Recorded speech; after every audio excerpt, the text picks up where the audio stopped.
Hello, everyone. This is Felice with Real Talk with Felice, and I'm your host, Felice Hightower-Britt. Today, I wanted to talk about a really interesting topic that has been trending, and it's about the algorithms and its effect on mental health.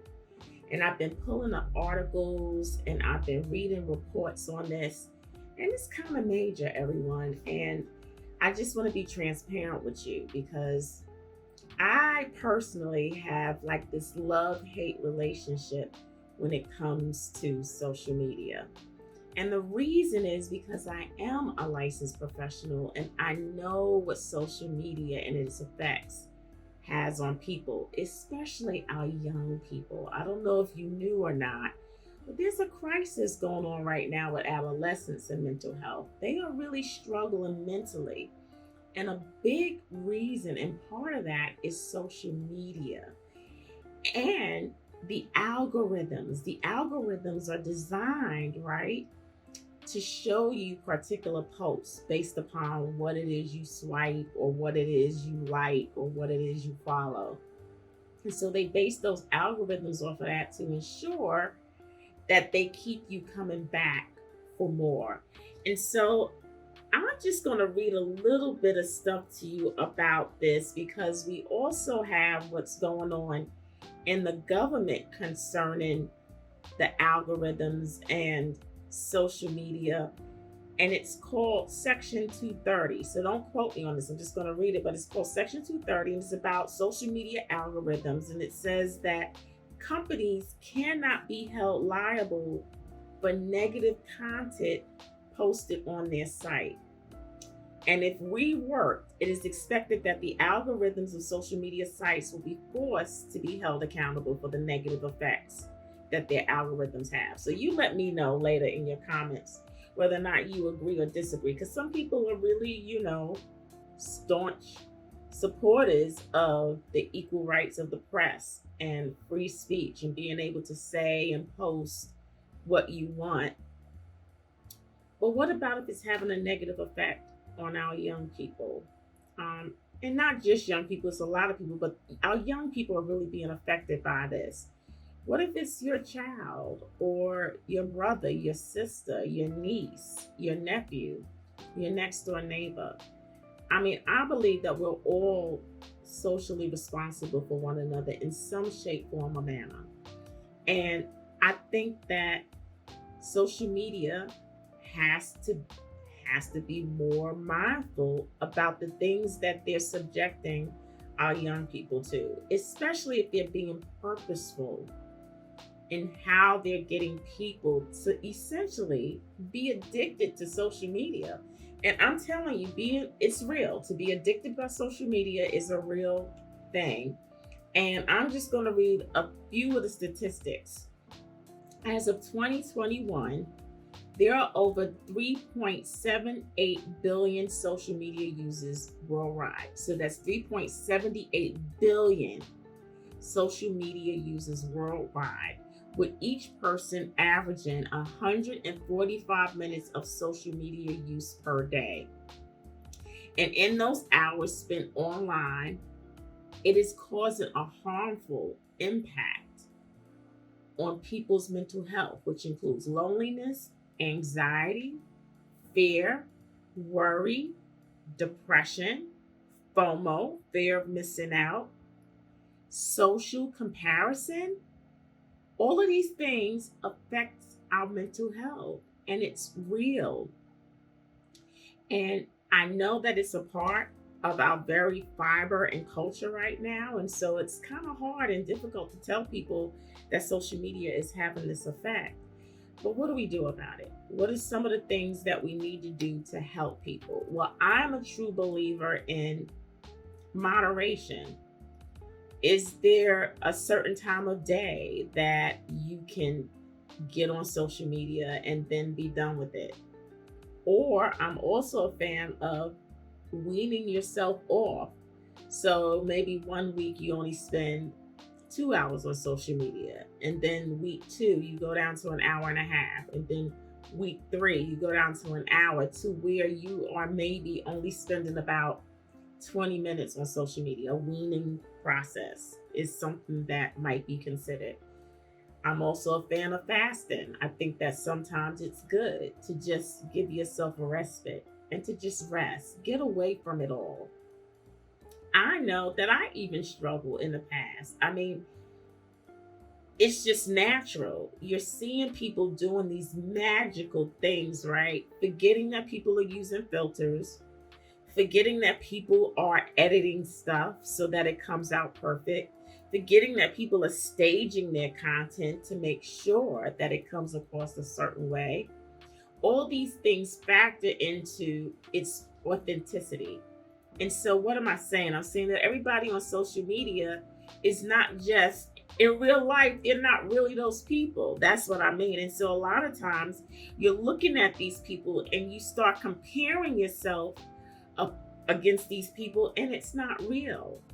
Half the people use filters, so they're not the size that they're trying to be. They don't have the perfect skin that the filter did. They don't have some filters, like there's a filter that puts makeup on you. So you don't even have to show up with makeup. You put the filter on and it puts makeup on you. So you're thinking that this person got up out of bed and just looked fabulous.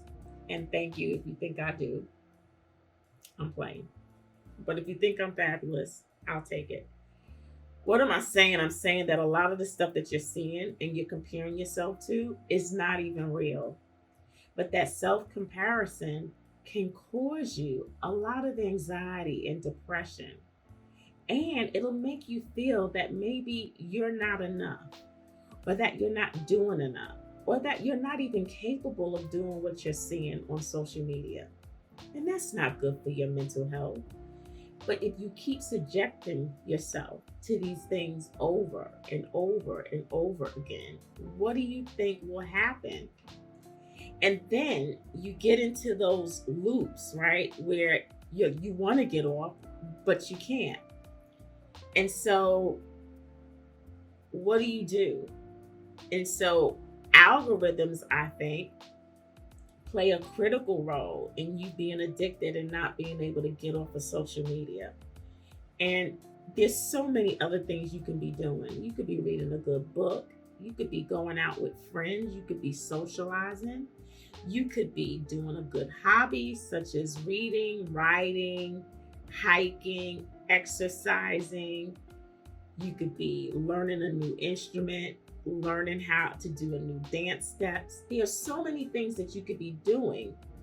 And it's so weird because it's social media. So you do have the benefit of connecting with people in some shape, form, or fashion, but it's not real. It's not personal.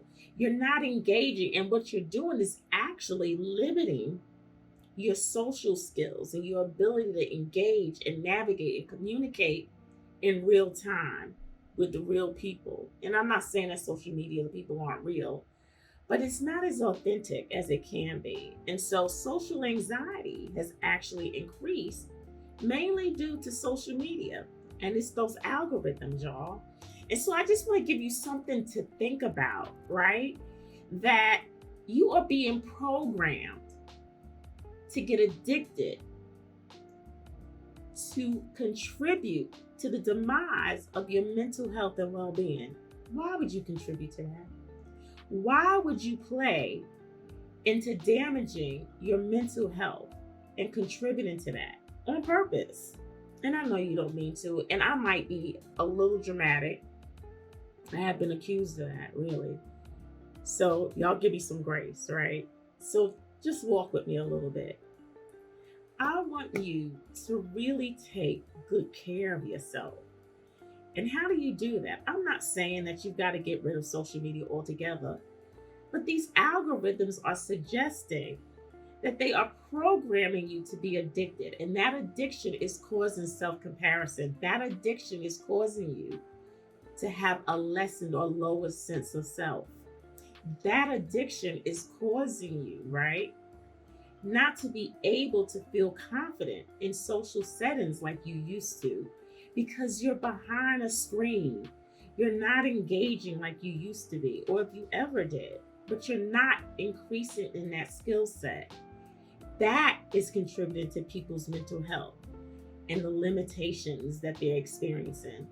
And so I want you to strongly consider what's going on. I want you to do your own research. But I also want to hear from you. Like, what do you think? What about parental controls? If you're going to let your child be on social media, how about using the parental controls where after a certain amount of hours that they're on social media, it stops or the phone goes off? What about that? I think that's a decent option. What about making sure that you monitor the content that your children are being exposed to? I saw in the news today that the government is having all of its workers delete TikTok from off of their phones and devices, Android devices, Apples, iPhones, all of that. They're having to delete it because they believe that there's some stuff going on with China and TikTok. So the government is saying you can't bring a social media app on our premises. What do you think that has to say and its effect on us, our children?